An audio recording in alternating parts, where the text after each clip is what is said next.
Thank you so much. Please give us an introduction. Hi, how are you? My name is Christoph Jenkins, founder and CEO of Fighting Cancer with Poetry.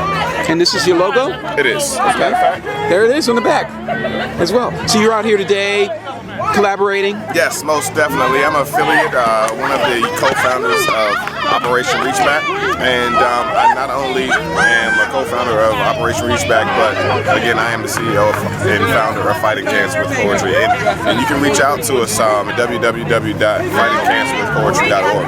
Okay, tell us a little bit about what you guys do when you're doing an event where there's poetry involved. Where's the talent come from? Well, we reach out to the local talent, the spoken word artists, the written poets, and basically we like to utilize spoken word, written poetry, music, all types of art, whether it's painting, instrumental. Basically, we're using everything creative, innovative to raise awareness for cancer, all cancers, to be honest with you. We started off with sarcoma cancer. A good friend of mine passed away in 2012. And what is that? Is that an external or internal? Internal. Yes, a good friend of mine, literally, we grew up together. And on January 2nd, 2012, he passed away of sarcoma cancer. He was diagnosed only at 18, passed away at 25, and he was the inspiration behind Fighting Cancer with Poetry. Okay, and how does that help, though? I mean, obviously raising awareness is important, but what about raising funds or research and that aspect? Yeah, first of all, poetry alone is a coping mechanism. It's a way to express yourself, right?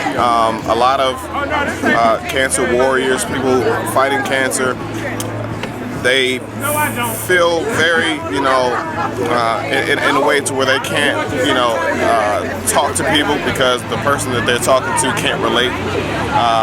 And naturally, if you're not going through cancer, you really can't relate to somebody who's fighting cancer.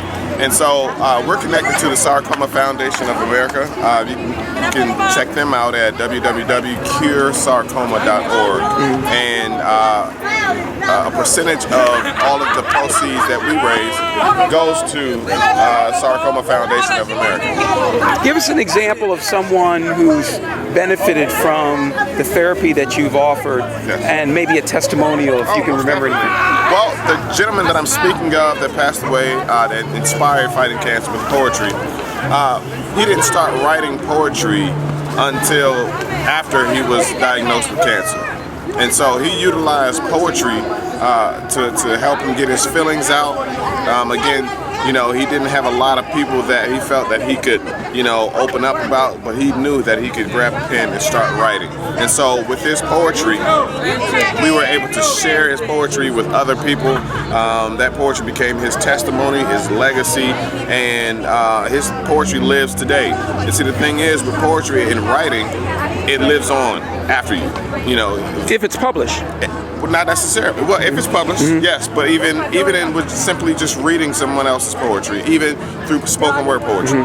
So in a sense, there's a implied therapy just by going through the motions of experiencing it and reminiscing and all the things that come with it. Because when you're speaking about it, you sometimes, when you're finished talking to whoever you're talking to, afterwards you're like, I wish I would have said this, I wish I would have said that. But when you're writing, you have time to think about what you want to say. You can start a poem, you can start a story, and then put the pen down, come back, live some more life, and come back and add more life to that piece. Okay. If people, again, want to get in touch with you and they want to be part of your organization, want to make a contribution, how can they go about doing that? Well, you can reach us at fightingcancerwithpoetry.org. We're on Instagram at Fighting Cancer Poetry.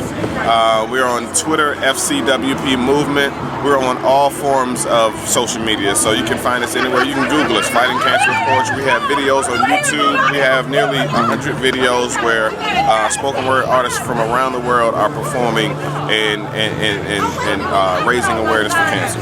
From around the world. So you've actually sort of franchised this out. Exactly.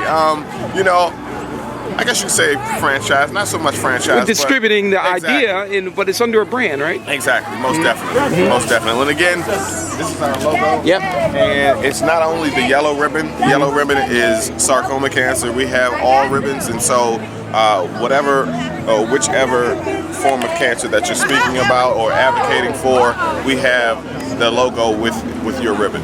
Okay, so we're having a group photo right here. You got it now? That's just what I do. My line name is Unchained. It's in my back pocket. I got one more. It's Unchained. Okay. He messed up y'all picture. Good name.